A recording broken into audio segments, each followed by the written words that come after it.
Hey there, I'm Nicholas Dubois, co-founder of Advanced SimRacing. We are a Canadian company. So what we did here today is for a real petrol head. He's really passionate about cars, as you can see behind me. We did a turnkey solution for him based on his needs. We try to gather as much information as we can on our client. And like we did today, we install a D-box system. We install ultra-wide cube control steering wheel. We try to provide the best quality for your budget. So let's say if you want a budget of 10 grand, we're gonna give you something that's the best for 10 grand. If you want 20 grand, then we always try to stay within your boundaries. We do try to make it as easy as possible. So the client, once we install everything, it's pretty much gonna be a turnkey. So he's gonna press start on his computer, and right after, we'll try to explain everything, how it goes, how it works, and then he's ready to go. Our aluminum is from USA, treated in Canada, cut in Canada. So we do sand all our aluminum piece just to make sure the powder coat sticks to it. And that's one of the reasons why we use powder coat, is to make sure you have the best aluminum finish in the industry. And our quality is beyond what you can get with any other competitors right now.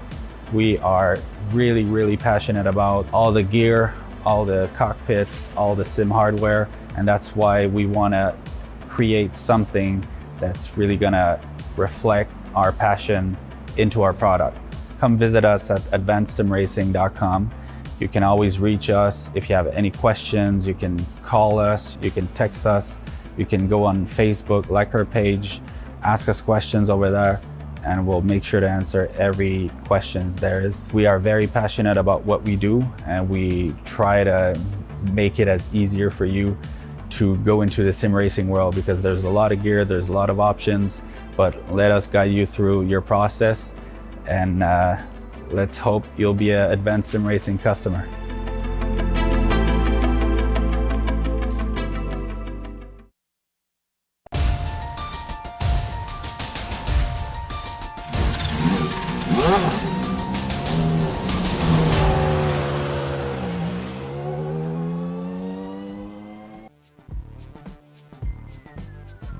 Santana's streak of 4 wins has set him in a comfortable place for the remaining rounds.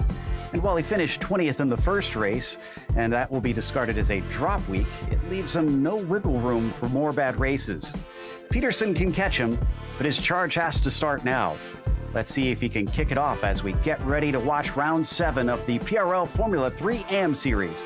And you'll see it all live here on the Global Sim Racing channel.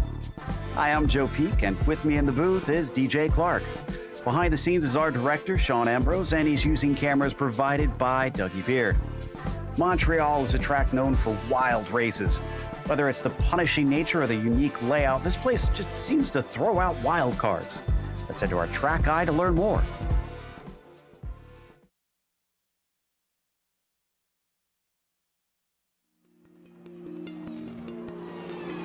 Welcome to Circuit Gilles Villeneuve. Host of the Canadian Grand Prix for over 40 years, this track's popularity among fans refuses to wane. Although it has gone through a few alterations in its history, the nature of its layout has remained pretty much the same. That nature, of course, is that its 14 turns are mostly chicanes, split up by long straights to add up to a 2.7-mile street course-like canyon of a track. These 4.3 kilometers are mainly made up of actual streets on the man-made Ile Notre Dame, though portions are specifically built for the racetrack. But whether or not fans consider it a true street course, the close barriers that line the majority of the track don't care what you think. Places like the exit of Turn 4 and Turn 9 frequently collect the greedy. But these pale in infamy to the notorious Wall of Champions. Named for its penchant to collect F1 World Champions, the corner itself is called Quebec. Regardless, it's a finicky and tight chicane with a critical corner exit, so drivers are tempted into edging the car as close as they dare to the concrete. Despite the numerous heavy braking zones, passing can be difficult at times for certain types of cars. Often, attrition or cut course penalties play a bigger part in who finishes where. While sports cars and NASCAR have both made stops here, this place is mainly known for its history with Formula 1. Named after what is easily Canada's most popular driver in the International Open Wheel Series, this semi-temporary circuit looks like it's actually here to stay for a long, long time.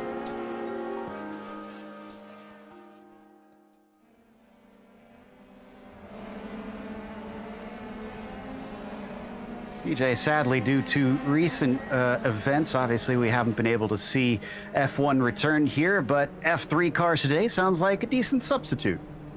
It's not going to be too bad at all, Joe, and these F3 cars are for sure going to put on a good show here. A couple of good overtaking opportunities all over the track, notably going down into the hairpin, that final corner before the long run on the Casino Straight.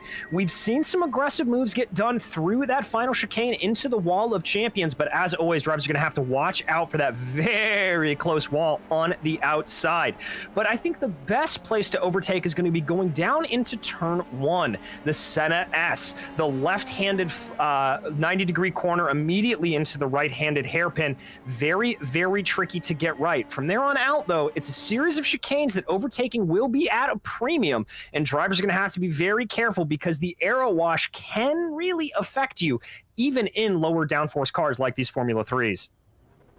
The only nice thing is that they don't have too many of those fast corners here, thankfully. But before we get to those quick corners, we want to remind you that our broadcast is brought to you by ASR.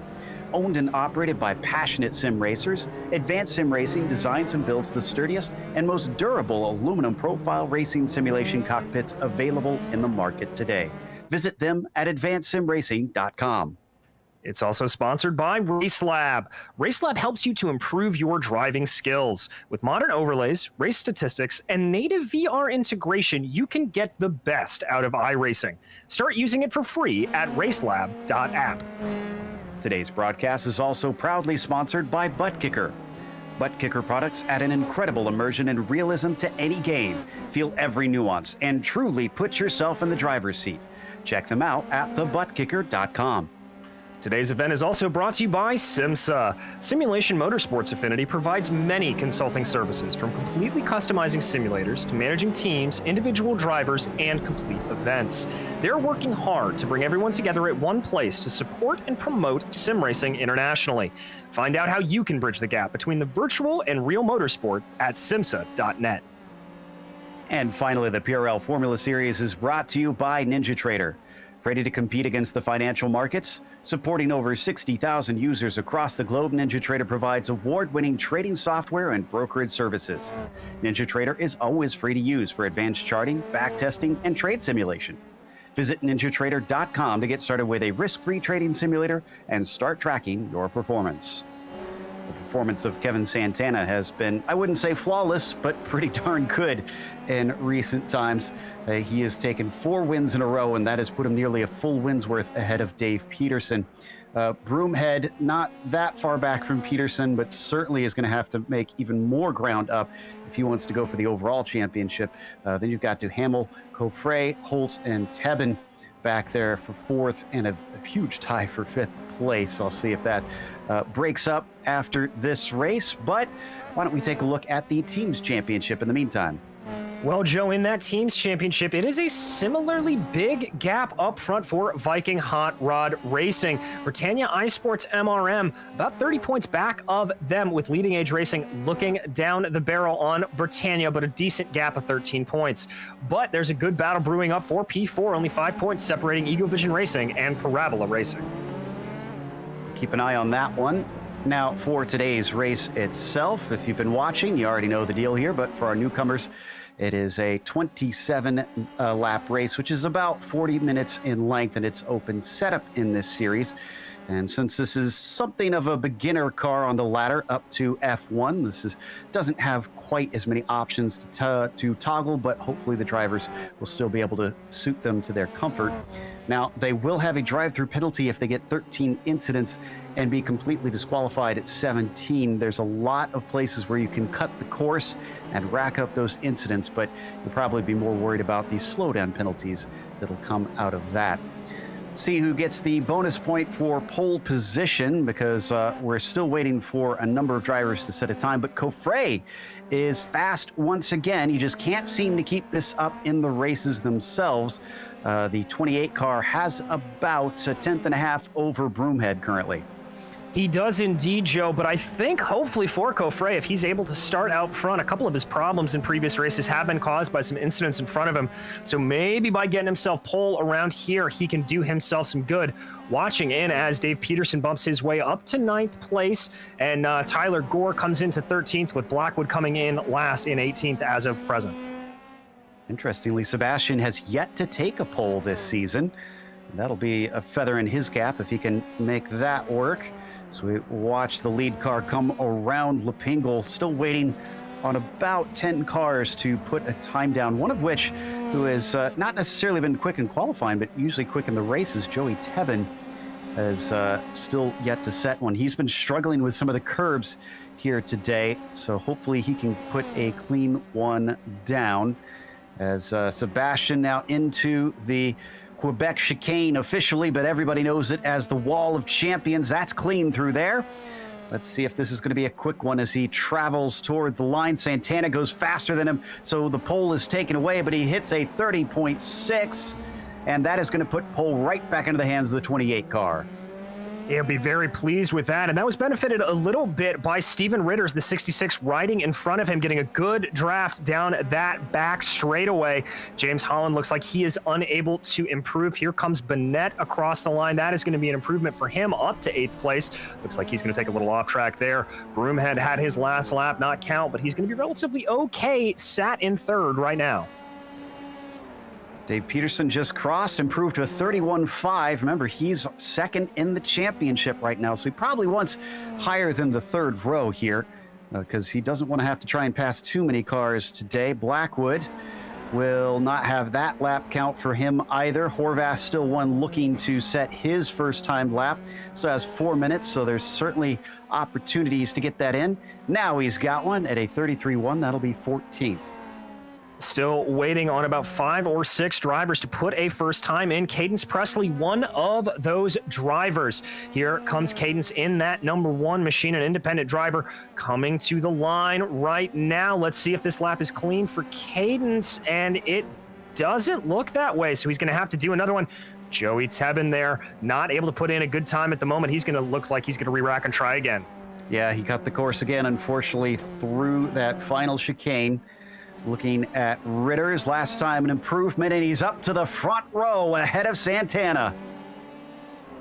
Ooh, he's going to be happy with that. Coffret goes even faster, though, with a 30.248. There you see Barnett in there. I just saw, I believe, Scarali push his way forward. Michael Broomhead having some fun with the Wall of Champions. Oof, yeah, he got shuffled down to 4th recently with all those drivers going quicker. He's got enough time to get back out and set 1 or 2 laps, though. But he's got to hustle as Gunderson comes through.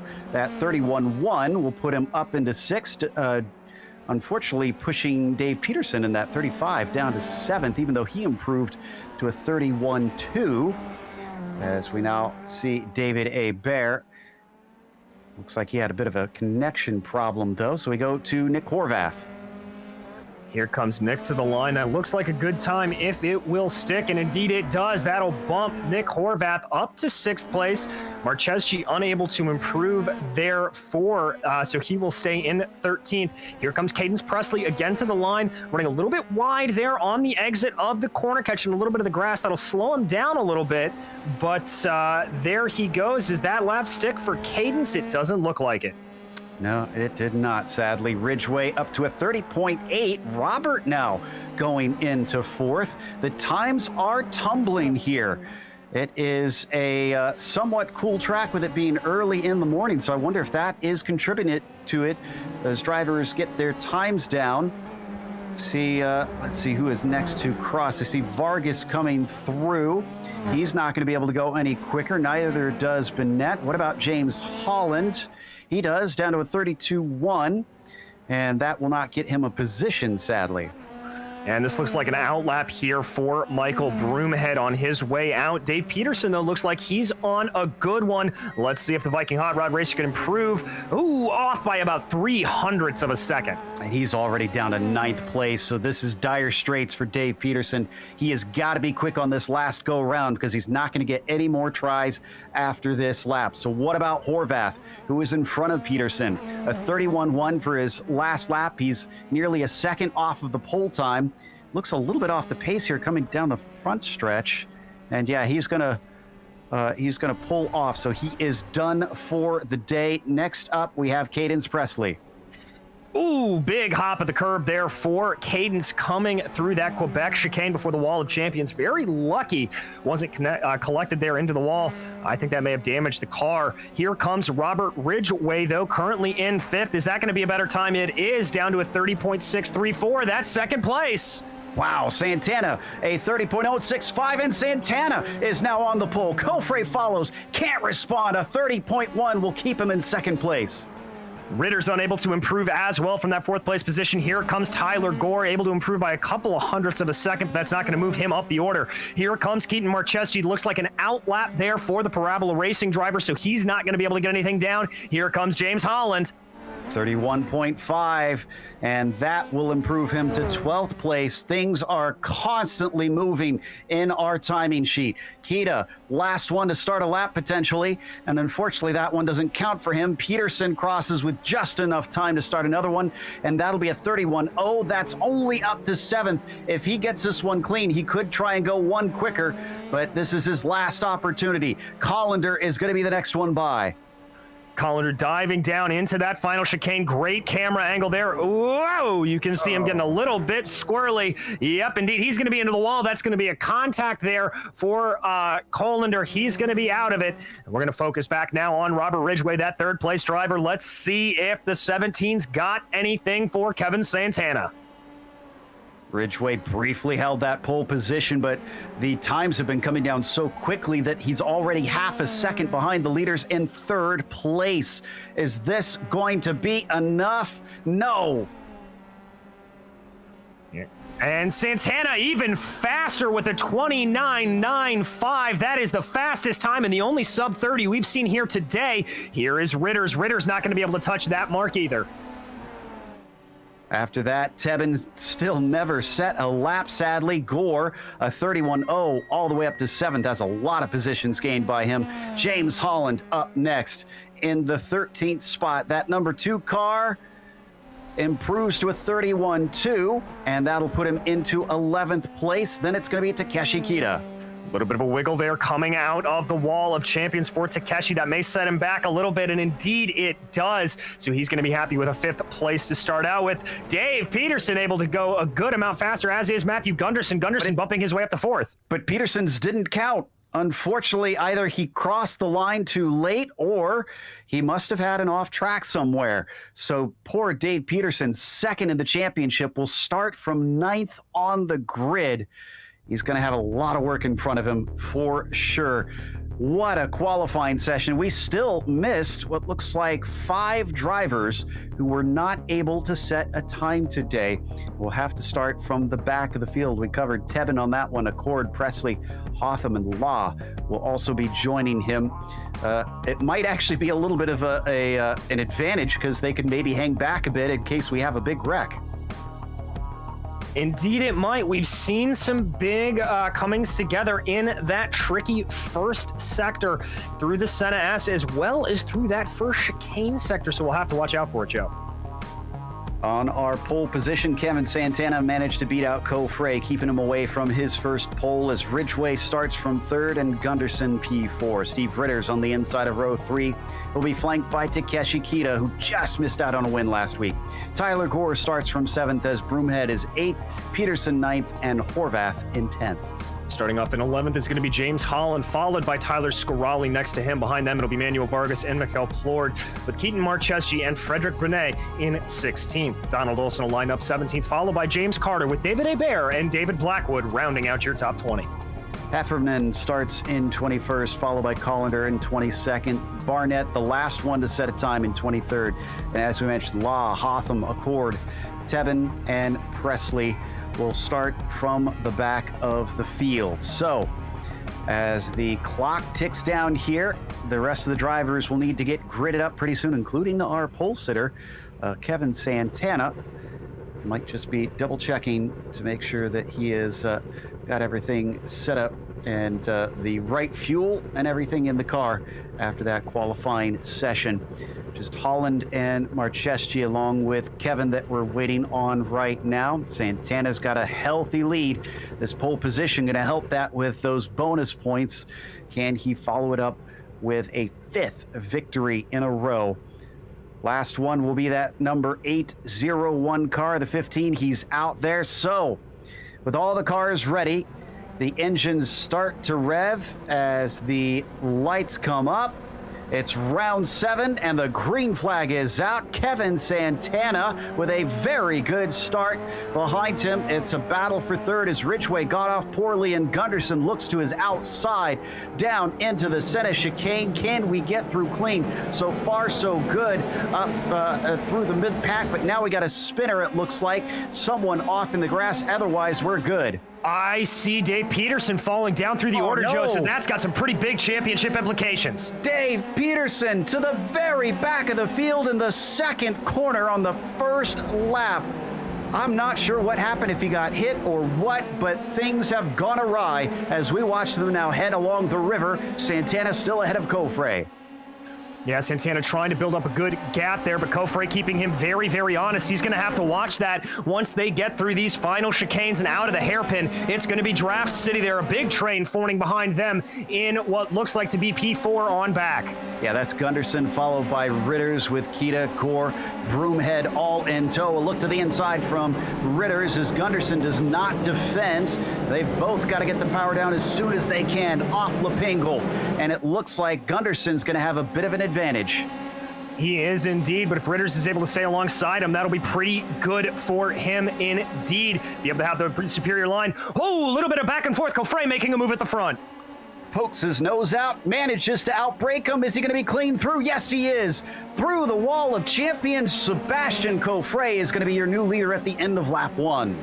That's a gutsy pass there from Coffre, but he wanted that position. Now we see Kevin Santana chasing down behind. A little bit of a later apex there for Santana going into the first corner, and you see how he's able to carry a little bit more speed on the exit of the Senna S, but a little bit of wheel spin there for Santana costs him a couple of tenths.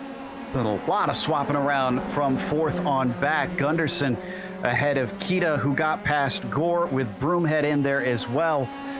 And these guys are split by almost nothing as you see our top 3 coming down into turn 6. There is currently 1.2 seconds from Coffre to Ridgway there on that podium. We got a big wreck behind there. Looks like Horvath involved in that one with Plord. I think there was just a little bit of a coming together there between Horvath and Plord. I'm also seeing Scarali falling down the order. We'll have to check that out here in a minute, Joe.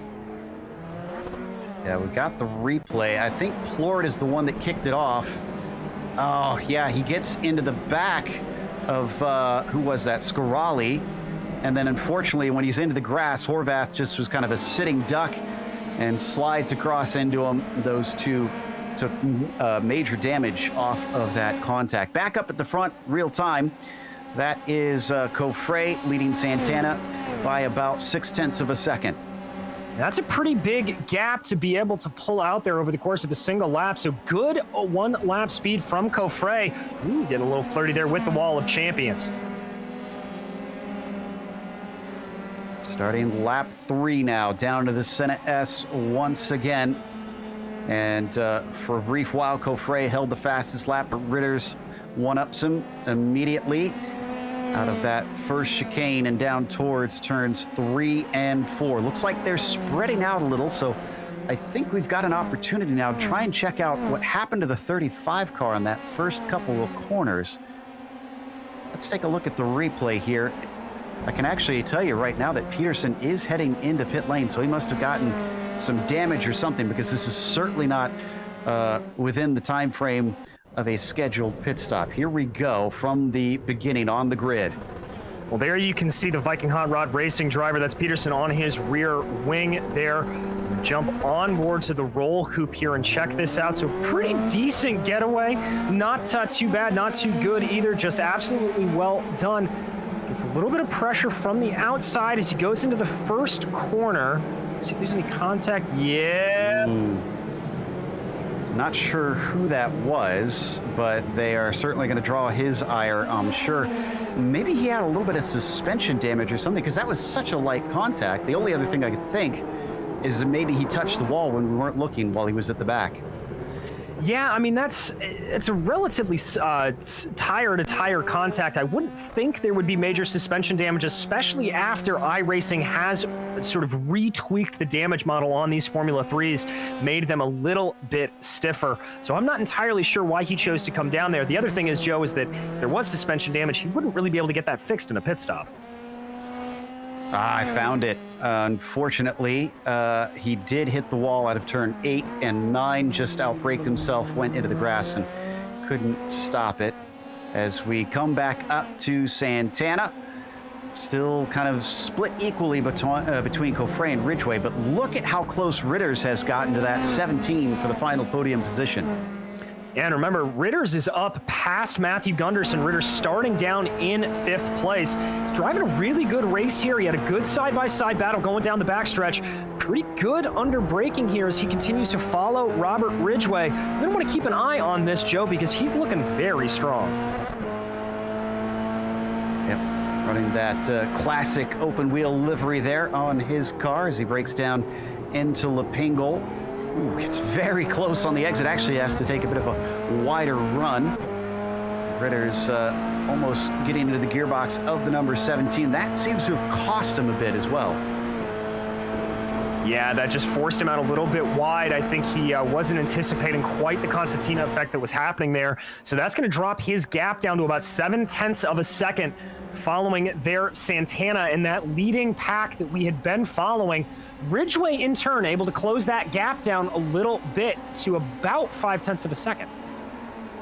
Got a close battle happening between Tyler Gore and Frederick Bennett in the 8th position. And even though there's a little bit of a look from Tyler down into the corner, he doesn't have a go at it. Vargas closes up because of that, and it's now becoming a 3-way fight. It is indeed, and that's what can happen around here if you're not careful. You get involved in these little scraps around the lap, and it allows for somebody to chase right back up behind you. That is exactly what's going on here. So down into turn 6 once again. Yeah, Vargas is just mighty on the brakes into these heavier braking zones, so certainly seems to have that dialed in. As they run down along the river, he drops back somewhat. It was within almost 0.1 of a second between Gore and Bennett, but it looks like they're not able to hold that distance, or at least Gore is not right now. Yeah, and that's a little bit what I was talking about through the aero wash in the chicanes on this circuit. Yes, you're right, Joe. They're not super fast corners, but with the downforce that's generated, you still get a little off. Ooh, that looked like a little bit bad of a run there for Tyler Gore coming off of the corner. Thought he was going to be able to make a good run at Bennett, but not quite close enough. Not sure that any of them are going to be able to get up there. Vargas looks slow in a straight line too. He falls way back behind them. Looks like Olsen and Marcheschi might swap positions. Marcheschi is the one to the inside as they come down into Quebec, and under braking, Keaton gets it done. Give him 11th spot.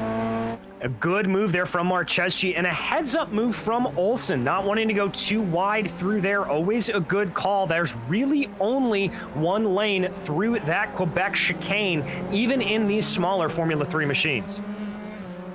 Wow, Joey Tebbin just made a great move as well.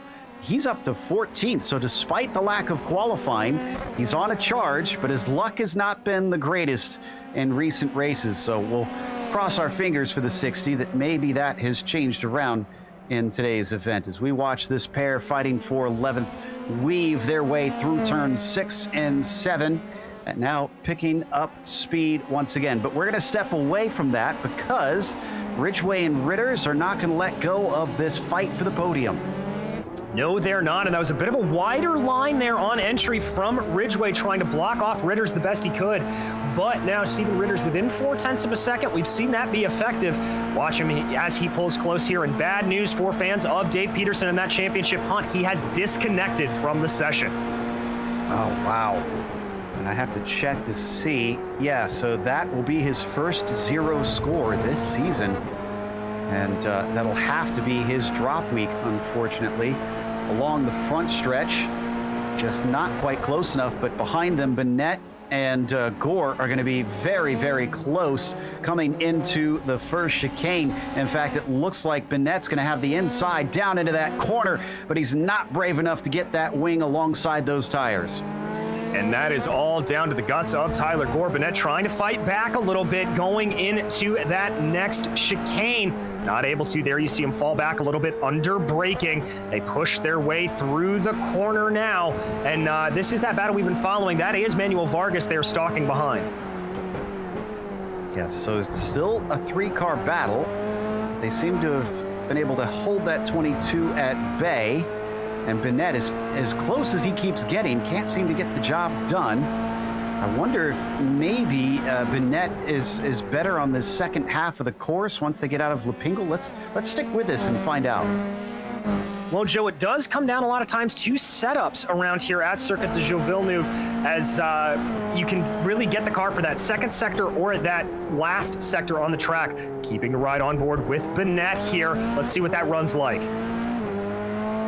Maybe he's got it trimmed out. Let's see. This is where the straight line speed really counts. And doesn't look like he's massively faster, if at all, even with the slipstream. So who knows? Hard to say, as I believe Ritters, did he defend? No, Ritters was able to get by. Ritters managed to pass Ridgway finally for third. He did indeed, Joe. I was keeping an eye on it. It was a matter of Ridgway running a little bit wide through Lapingle. That gave Ritters an opening. They drag race down that back straightaway. Ooh, little mistake there from Tyler Gore potentially.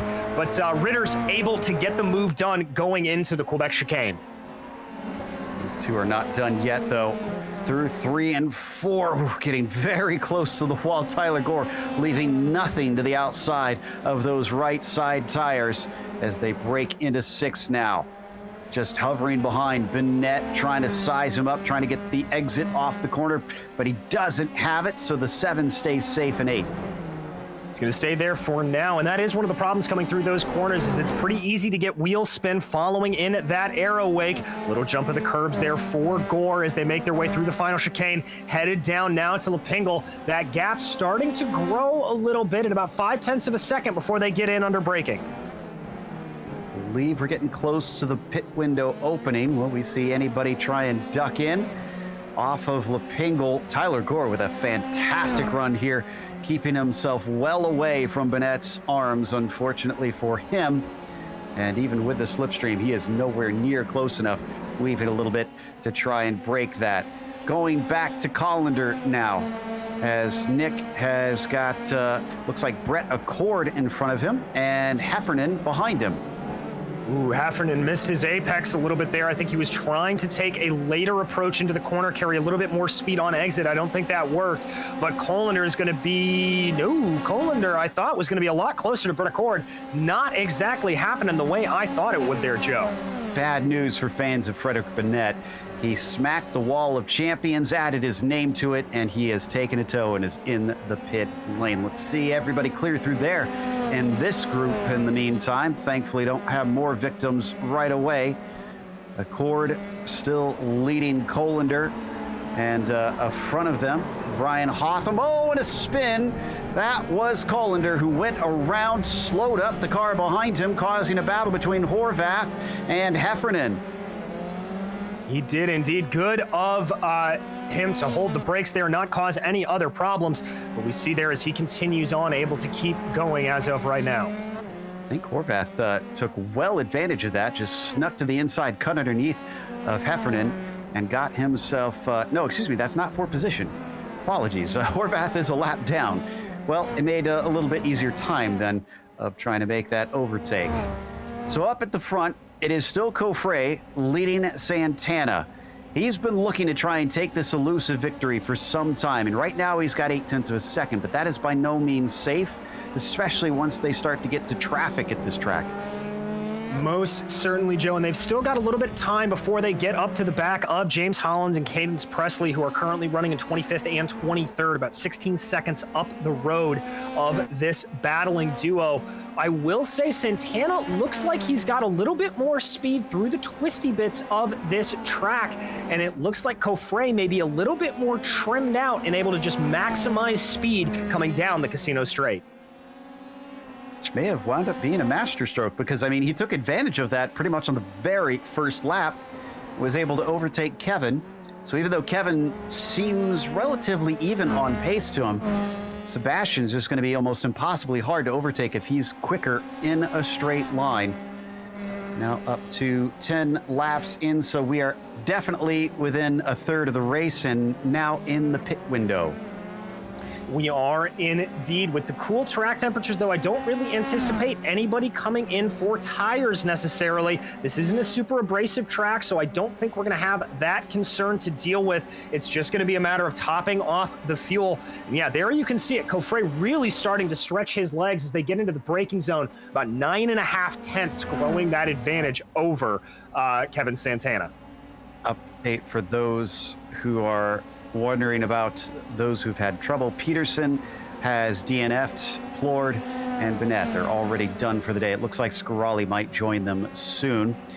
Now, let's take a look at Michael Broomhead. He and Gunderson are split by less than half a second right now, and I'd say Kita, yeah, he just moved into under half a second briefly under braking, making this now a 3-car battle for a top 5 spot. Yeah, and it's getting especially spicy here. Takeshi really trying to close down the best that he can on the back of Matthew Gunderson. There's been a good fight, a little bit of swapping back and forth between Broomhead and Gunderson, so I think Kita very hungry to see if he can close anything else. Yeah, you have to think after last week, too, he's got to be feeling frustrated, almost like a permanent red mist down, thinking that he's so nearly won. And just getting those better finishing positions has got to be on his to-do list now. He's gotten a taste of those podiums. Can he snatch up some more as he trails behind the 33 of Gunderson here in the midst of this trio? Can't get anything here into Lapingle this time. Maybe he'll be looking to square this one off here. He's certainly going to try to, but didn't look like he got the best run out of there for Takeshi. However, Gunderson in the 33 looked like he got a pretty good one, pulling down that gap a little bit in front of him, pulling it under 7/10 of a second right now. Not close enough to make a move, but certainly enough to fill up a little bit of Broomhead's rearview mirror. Got another victim of the walls here. Poor Cadence Presley, I think, had, we don't need a replay, but I think he had a hardware failure and plowed into the wall at Lapingle. So the number 1 car will not be number 1 today as he retires from that incident. Fastest lap just went to Ritters in 3rd. It's the 2nd or 3rd time I've seen Steven Ritters put in that fastest lap, Joe. He's clearly got a little bit of a rocket ship underneath him. Remember, we were watching that battle earlier with him and Ridgway. He has been able to gap Ridgway to the tune of about 8 seconds at this point. Very, very impressive. Oh, Broomhead had a problem. He's dropping positions, and I'm not sure what exactly happened. I don't think we can get a replay on this because he blinked out on my screen. I wonder if he also had hardware connection issues, because he just suddenly slowed and the other two went by him. Yeah, he slowed down into the second chicane there and just let the other two by, so that may have been an issue that he was alerted by race control that he was having some blinking problems. May have been a slowdown earlier, I'm not sure. Yeah, that's a good point. He could have just cut the course slightly and waited to serve the penalty. Whatever the case, he's on it once again, but now he's at the back of this group with Gunderson leading, Kita in the middle, and Tyler Gore is enjoying the show because he's got it down to about 1.3 seconds. Now that's going to be just a hair outside of the effective draft range for these Formula 3s. You want to see it about under a second before you really start to pick up a good toe. Ooh, Kita looking like he got a pretty good run there out of the wall of champions. Not going to put any pressure on Gunderson right now necessarily, but he is definitely up there. I think there may have been some sort of penalty or mistake for Santana because he's suddenly at 1.5 seconds back. He was only 9/10 of a second before. I think the 666 is having some issues keeping up. Meanwhile, let's stay here as Kita has gotten one spot from whatever reason, slowed down Michael Broomhead. Can he get another? Just hovering behind the gearbox of that 33. Yeah, Takeshi looking very, very strong on all sections of the track. Remember how he was able to get a good run out of Quebec chicane. Looking very strong here through the middle sectors of this track. He's now going to try to get a good run. Didn't get the exact one he wanted to out of that final chicane. That's really pretty crucial to set up a good pass, but he is still within about 0.4 of a second. Can he get the power down nice and easy? Looks like it's relatively smooth there, so he'll try to see what he can do with that draft now on Matthew Gunderson. He's 0.4 of a second behind, 145 miles an hour, about the same pace that Gunderson's running. So if he's feeling the slipstream, it's only helping him keep pace with him instead of catch up to him, breaking down into the final chicane. And nobody is gobbled up by the wall of champions, but nobody's able to gain much time amongst them either.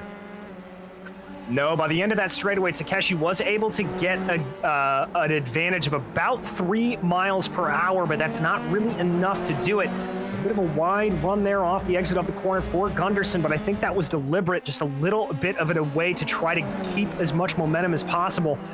Looks like he's running a little bit wide there on corner entry as well. Takeshi looking very threatening here.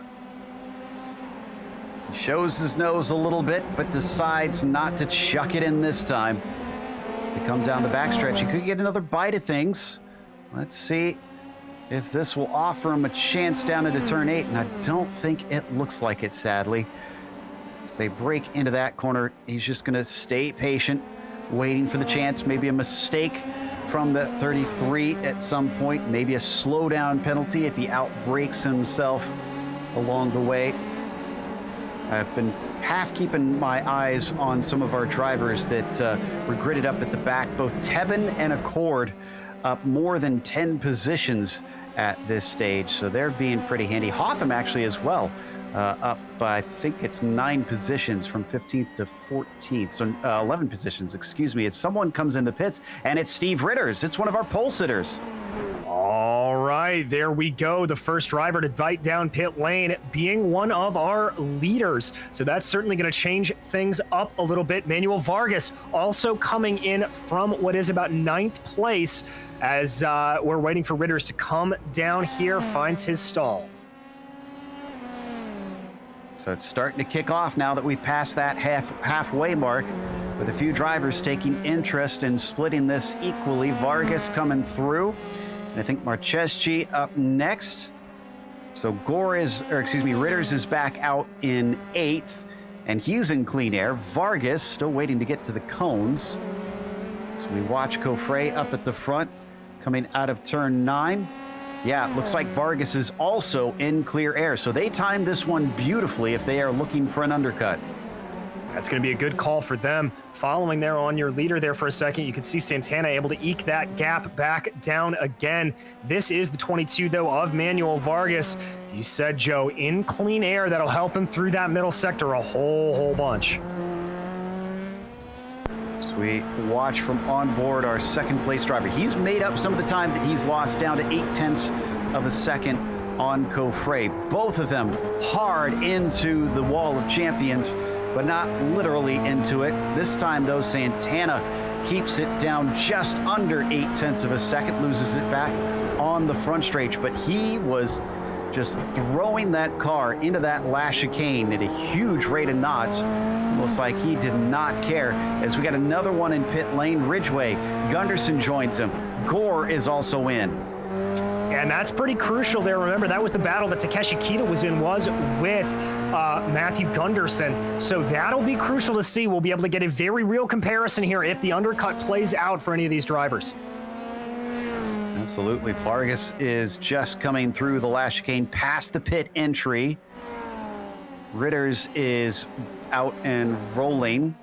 Ridgway is going as well, just barely in front of Tebben, who has yet to stop. Ridgway is well behind Ritters. Yeah, and behind them, it looks like Accord, Hotham, both diving down pit lane as well. Very long stop for Matthew Gunderson. Yeah, Did Gunderson get a penalty maybe?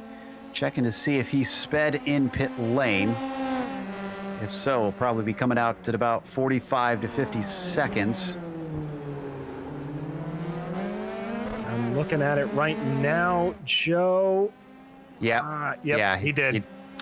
That's definitely a speeding penalty.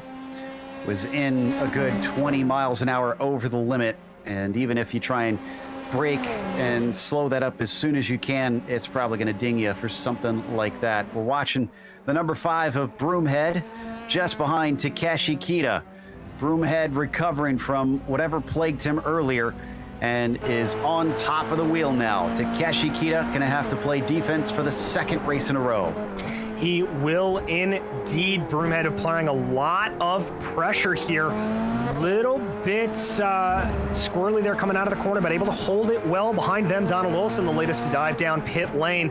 So we take down here with about 11 laps to go. Takeshi looks like he's able to get a little bit more speed through that first sequence of chicane, so starting to pull away a little bit from Broomhead. The gap now about 0.6 of a second. Roughly half the field's been in already. So more than we're used to seeing pitting before the very end of the pit window.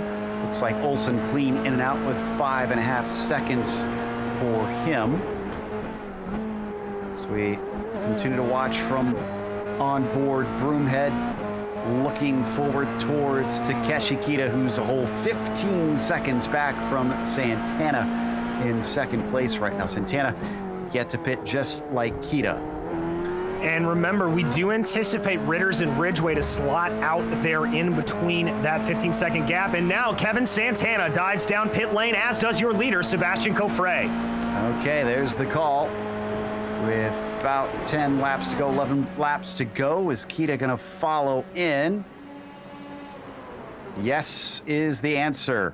Now, Ritters and Ridgway are the ones we want to see if they gained anything on Santana and Coffret in those pit stops. But they have to go a long ways down. They're finally getting there. Well, and I can tell you right now, Joe, the Steve Ritters is going to be on, by, and clear. Very, very good call for Ritters. Back up into third. Santana's already out. Coffret looks like a long stop for Coffret. Very long stop. I think he must have sped in pit lane. So Santana leads. Ritters is in second, but he's 3 seconds behind. And Ridgway emerges in third. Coffret still in the stall. Yeah, I'm going to guess this is another speeding penalty. Oh, the bad luck continues here for Sebastian Coffret in the 28. Just absolutely heartbreaking. Was putting on a great display out here, and now gifts the lead of the race over to your championship leader, Kevin Santana. I almost wouldn't say this one's bad luck, though. That one was under his control, and he just got a little greedy, unfortunately. So only one person to blame in that situation. That's yourself. Most certainly, Joe. It is indeed. But what this means for Kevin Santana is he's now got about a 1.4 second gap back to Steven Ritters. Ritters, in turn, has a very large 8-second gap all the way back to Robert Ridgway. Remember, they were battling a little bit earlier. So Ritters here with some pace. He's going to be under the gun to try to chase down Santana in these closing laps, but we'll have to see if he can do it. Ritters with a qualifying time of 30.6, Santana a 29.9. So on paper, you'd think that Santana much quicker, considering he's got about 7 tenths of a second over Ritters on one lap pace. But Steven seems to have got the car very well set up for the full race length, because now with 9 laps to go, he closed in by about 2 seconds since that pit stop. That was Barnett that they went by on the outside. Daniel just trying to stay out of the way. Indeed, and they're gonna have to deal with a little bit of lap traffic here. Looks like a slow or potentially off Nicholas Colander there. Colander rejoining the track in front of them. Hopefully that's not going to impede your leader of Kevin Santana. Ritters closing the best that he can, loses a little bit there through the chicanes, but yeah, that lap traffic will cause a little bit of havoc. Oh, gets out of the way there for Santana the best that he can, but it's still going to block him up at corner exit, and that's going to allow for Ritters to close right in. Oh, this is exactly what the 66 has been asking for. It's down to 0.3 of a second. He's definitely going to be in the draft. Does he dare try it into Lapingle? No, not quite yet. He could be thinking, I gotta save myself right here. The launch off the hairpin down towards the Wall of Champion chicane. He is pretty close there, Joe, within about 0.3 of a second. But I have to say, Ritters tried to take a late apex into the corner and just couldn't get those front tires to grip up, couldn't get down to the apex, and instead just took a wide line. They're going to stay single file as they go through Quebec. Oh, that's Santana off! Ritters is through. He is going to take the lead, and by quite a healthy margin, Santana's got to give that back. Let's watch. It looks like he just outbraked himself, and yes. Yeah, he did. Just tried to carry too much speed into the corner. And you can see the heads up there from Kevin Santana, avoiding that big sausage curb, avoiding any damage to the car. Very, very heads up for the 666. Now he's going to have to re-rack. 8 laps to go, 3.3 seconds up to Ritters. I don't think that is impossible for Kevin Santana, but it is certainly difficult. And especially since it seemed like Ritters was gaining on him before that, so... yeah, I don't know. That's going to be a tough ask for the 666. Ritters will claim his first victory this season, I believe. I'm double checking my stats on that. Yes, he's had 3 top 5s so far. Never been on pole. Hasn't had a victory yet here in the Formula 3 AM series, but is looking set to get his first one as long as he keeps it safe. Well, and that is the key. We really haven't talked about it a whole lot, Joe, but, you know, this is a semi-permanent race facility. It means it drives a little bit like a street course. Those walls can come out and bite you, not only at the Wall of Champions, but really any of the runs through the chicanes as well. So there are plenty of opportunities that a simple little bobble can cost you everything. Still watching him being chased by Colander, who's not on the same lap. So just a game of catch up for now. In fact, that robbed us of one of our best battles and leaves us with Broomhead versus Kita as now our closest one. The number 5 and the 64 are fighting for 4th spot. Indeed, they are. Now, this gap was down to about 0.5 of a second a lap ago, but some lap traffic and the way that it played out was able to help Michael Broomhead get ahead of Kita by about a second here, holding it to about 1.1 right now, 1.2 as it grows through the windy bits of the track. Doesn't look like Kita's really got much for it there, which is interesting because we always made such a big deal out of him working his way forward in the group. I guess now that he's qualifying up towards the front, it's a bit of a different story. He's got the qualifying pace, but he doesn't have the race pace with those other leaders. Needs a little bit of luck like last week to perhaps finally get him that elusive victory. We're at 7 laps to go, going to be 6 very soon with Steve Ritters coming down towards the final chicane right now. And I can confirm, partially courtesy of lap traffic, partially courtesy of just good old-fashioned driving, Ritters was able to grow that gap up to the tune of about 3.7 seconds. So certainly giving himself some breathing room over your reigning points leader. Don't think he has the fastest lap right now, though. That still belongs to Kevin Santana, it looks like, at a 30.2, about a 10th quicker than Ritters. So Santana's still looking at claiming that bonus point on top of things. Remember, fastest lap, pole, and if they get less than 4 incidents during the race. We won't know that one until the race is over, naturally. So we got to wait and see if he can claim that bonus or not. Even if it's not a complete washout and Santana taking a perfect score, it does look like he's going to take a near perfect score and is going to distance himself from his main rivals.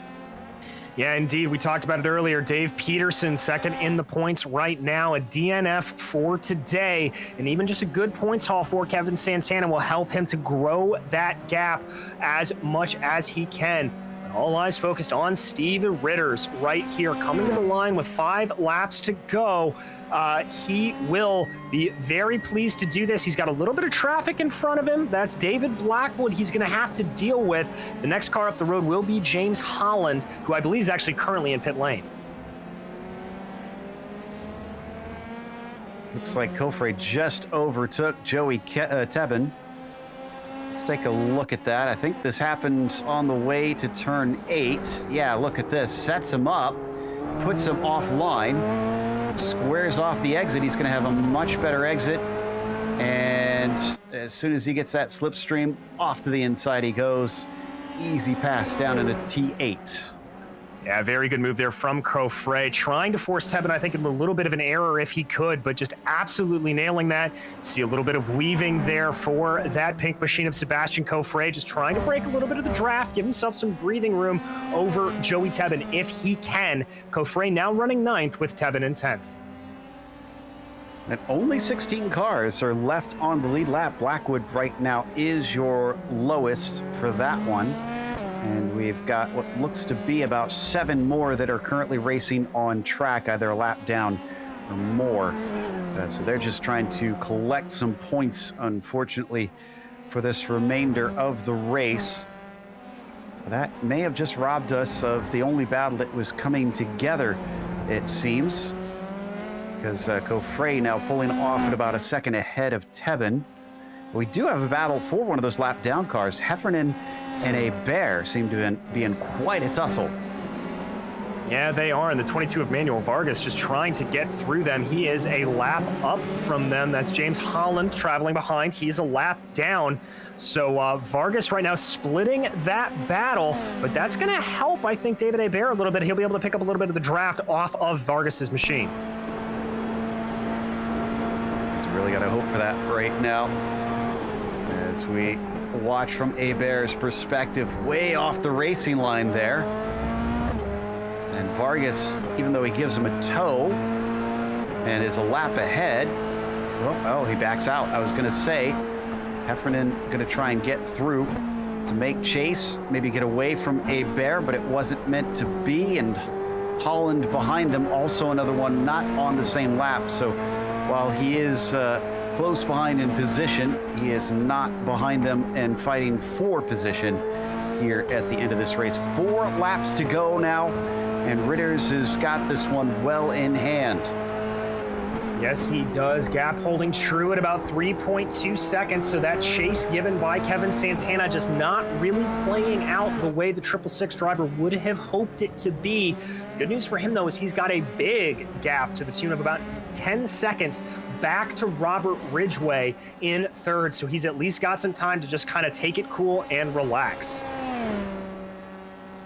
Yeah, I think that's a good point. You know, Kevin probably is aware of his point situation, knows he really doesn't need to win per se, so no need to panic right now. Just let Ritters run his race, and if it comes back to him, so be it. But with a 32-point lead on the way in, and then that bonus point for the pole, he was 33 for a brief moment. And let's see, where is Ritters in comparison to him in the points? He's down in 14, so he really doesn't care if Ritters beats him. No, not at all. For Ritters, this is very much just a opportunity to do well and to show off a little bit. Though I have to say, Kevin Santana driving those times down a little bit. It's down to 2.8 seconds. Only 3 laps to go. That's probably not going to be enough, but at least a little bit of a moral victory for the 666. No doubt about that. And coming under the bridge, braking hard for turn 8, making it look easy right now. Broomhead is the closest rival in points that's going to have a decent day compared to Santana. 2 positions apart, those two. So he'll still lose some ground, but he'll minimize that damage. Broomhead's currently sitting in 4th on the track and 3rd in the point standings. We're going to get 2 to go this time by in a brief moment. Ritter's now coming up to the final chicane as we watch Santana himself follow up into that right-left flick. Indeed, and interesting that you point out there, Broomhead with Peterson taking the DNF here today. That is going to put Broomhead and Peterson both on 1 DNF of the season. If my math is correct, I think that Michael Broomhead may just eke his way up into 2nd place in the championship. That's a good point. Yeah, that's a small enough gap that I think you're right. Broomhead's likely going to be jumping him. Now, that's not taking into account the drop weeks, though, which Peterson will get some of those points. I believe 23 of them. Yes, 23 points will be added to his score since that was his drop week, and now his drop week will become 0. But as we continue to watch from on board the 666, let's head back to Tyler Gore. This is Vargas behind him in the gray and yellow at number 22. He's half a second back, so this is definitely on for this 6th spot. Yeah, it is. And Vargas has been running a very, very strong race here, Joe. He's up 6 positions from his starting spot, really putting the pressure. You can see how well that car is handling through the chicanes, putting a lot of pressure to Tyler Gore here. Very good pressure to Gore. In fact, he's going to show his nose. Not going to be able to get side by side. He's going to have to brake later than that, but I'm certain he's getting in the head of that number 7. Yeah, and that may have been a pretty good strategical, move to get into the head, but I've got to say, not sure I love that opportunity to overtake as Kevin Santana resets the fastest lap of the race. For Vargas, I would have waited a little bit more before I made that move, especially knowing I'm coming to the white flag right now. Yeah, so Ritters is actually on his white flag lap already. The 66 is looking set to beat the 666. And ruining that pattern is Ridgway in the number 17, finishing 3rd right now. As Ritter's just going to go by a little more lap traffic, putting Carter now a lap down. Only 14 left on the lead lap. Steve started from 5th.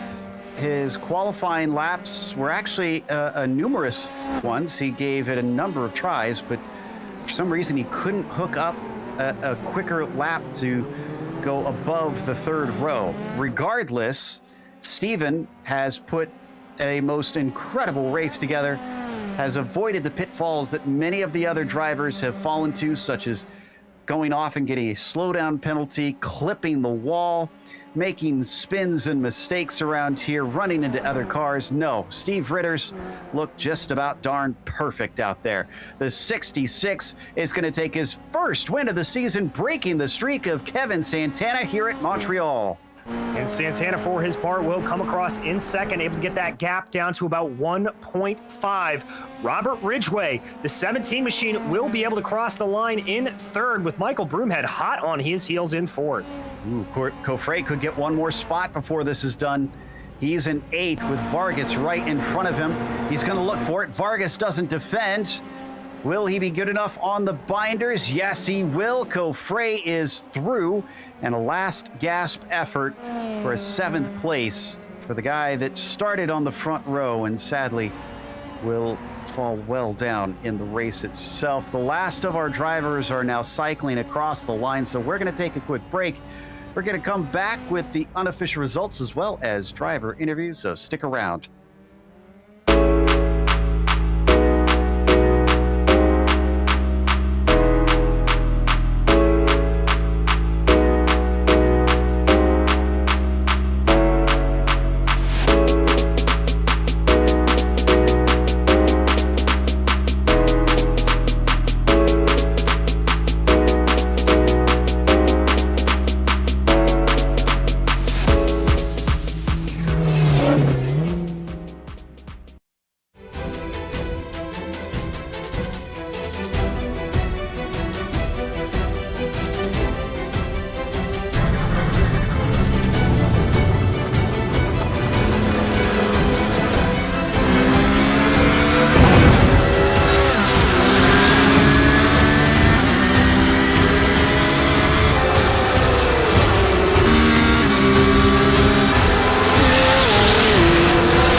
Welcome back to Circuit Gilles Villeneuve here in Montreal, and it was Steven Ritters who finally took his first victory of the season in the Precision Racing League Formula 3 Amateur Series. Kevin Santana followed him home. His one mistake in the final chicane may have cost him that win because it was only 1.7 seconds in the end. He finished second anyways. Ridgway rounded out the podium exactly where he began this race in third. And Michael Broomhead was behind them in fourth, up 4 spots, not too shabby for him. Takeshi Kita was a top 5 as Tyler Gore finished behind them in 6th. Sebastian Coffret, unfortunately, from the lead for much of this race down to 7th. In the end, Vargas was 8th as Joey Tebben climbed from 27th to 9th, making good on that pace despite not getting a good qualifying, and Marcheschi was 10th.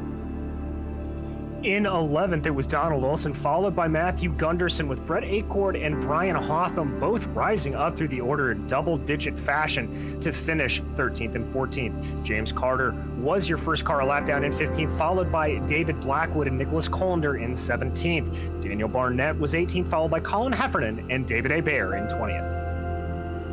21st went to Nick Horvath with Aaron Law, one of our first DNFs, unfortunately. Holland behind him in 23rd, Bennett 24th, and then from there on down, there's drivers that did not see the checkered flag. But one man saw the first checkered flag of the season for himself, Steven Ritters. Congratulations on the win, Steve. It seemed an unlikely one, but you managed to pull it off by succeeding where others had failed. Yeah, my whole strategy for the race was to keep it clean. Those walls come up quick, and once you touch them, your race could be over. So I just wanted to stay clean. I qualified pretty good, and, people just wrecked out in front of me. So that's it. Do you think that's the main thing that decided this victory? Because we noticed you qualified in P5. Is that a little farther down than normal for you, or is that actually a pretty good result? No, that's pretty much where I should have qualified. In practice, I was like maybe 7th or 8th. So yeah, I expected to be in the top 5, and 5th place for qualifying was pretty much where I wanted to be. Do you think these tight confines tracks kind of suit you? Because next week we're heading off to Zandvoort, so you could find yourself with another track that sort of applies to those skills, I should say. Yeah, I try and be as consistent as I can, which means not hitting walls. Not to mention, I do have some hometown advantage here. I grew up in Montreal and used to bike this track daily, so I know it pretty well. So I might have helped a little bit. Well then, that is fantastic. That's got to feel extra special for you. Is there anybody you'd like to thank for this victory? Yeah, I'd like to say hi to my sister and my father who are watching back home in Montreal. Hey, guys, and thanks for your support. And and to my wife, Shannon, who tolerates my hobby. I like the hesitance. A nice wording there, as that was our winner, Steven Ritters. And up next, we have DJ talking to second place this time, Kevin Santana, nearly missing out on a 5 in a row. Well, Kevin, obviously not the result you were hoping for today, but you put in a heck of a charge there at the end and a very good fastest lap to take it away. You've got to be happy with that. I'm pretty happy with that. I didn't realize I got fastest lap. You did indeed, my friend. I have to ask, and I don't mean to be insensitive on it, but what happened on coming into the Wall of Champions, obviously, that cost you the lead? Well, part of it was what had happened a little earlier, trying to pass a lap car. And the tires were still a little bit cool, I think, from the pit stop. And I just blew the corner. Well, all right, then, my friend. Looking ahead, we go to Zandvoort next. Obviously, call it a somewhat similar track, not nearly as long as straightaways, but you think you can get back to your winning ways when we get there? Yeah, we'll see. Well, all right, Kevin. Anybody you want to thank tonight for this second place? I thank my wife for putting up with me. There you had it, folks. That was Kevin Santana, your second place finisher. And finally, Joe Peak has caught up with your final podium finisher tonight, Robert Ridgway. It's becoming our own Scott Pruitt there, as we have Robbie with us. And Rob, you kind of had an uneventful race compared to those around you from our perspective. Does that seem like a fair assessment? Except for fuel. I had to save fuel at the second after the pit stop, and then I ran out of fuel after the last turn exit, and Broomhead almost caught me with like 3/10 to spare. Ooh, we didn't catch that one. That is very, very tight. With a third to third, that's got to be sort of a very middle of the road feeling on this one. Maybe not too thrilled, but also I have to imagine not too disappointed. Does that match your expectations at the least? I'm lucky to get top 10, so this is like Haas getting like a top 5, you know. Ah, okay then. Well, I was obviously very pleased then getting that podium here today. What would you say was the biggest difficulty about this track, though? We certainly saw it take its fair share of victims. I would say with the official series and practice, everybody's running lower track temp, so it was a nice hot. It was a little bit hotter than I think most people were used to, so it got a little slippery out there. Ah, interesting. We didn't really consider that aspect. It didn't look terribly hot compared to what we had seen in previous races sometimes. But congratulations on a top 3. Is there anybody you want to give a shout out to? Shout out to the Ridgeway Racing team. We all finished today and we kept all 4 wheels on our car, so it was a good one. You guys have a good one. Appreciate it. All right. Any landing you can walk away from, right? As that was our third place finisher, Robert Ridgeway. And that's going to close out our interview. So, of course, we want to thank our sponsors for this series, which includes ASR. They design and build the sturdiest and most durable aluminum profile racing simulation cockpits available in the market today. Visit them at advancedsimracing.com, as well as RaceLab. It helps you to improve your driving skills. Start using it now for free at RaceLab.app. And ButtKicker. Feel what you've been missing at thebutkicker.com. Also, SIMMSA. Find out how you can bridge the gap between virtual and real motorsports at SIMMSA.net. And finally, NinjaTrader. Visit ninjatrader.com and get started with a risk-free trading simulator to start tracking your performance. Thanks to the companies that provide the software and hardware for our broadcasts listed on your screen. And additional thanks to June Lalonde, who provides our wonderful music. Check out our Bandcamp for more awesome work. Thanks to the team today, DJ, Sean, and Dougie. You can find more info about GSRC at globalsimracingchannel.com or through our social media. Also, check out our merchandise store at simracingmerch.com/GSRC. Keep a link in the description below so it's nice and easy to find. Don't forget to subscribe to our channel so you don't miss a moment, because in a week's time, we're heading off to Zandvoort, Thursday, August 12th at 8:30 p.m. Eastern. We also have upcoming races for other series listed on the screen, so check those out and mark them down on your calendar. But until next time, race clean, race hard. We'll see you on the track.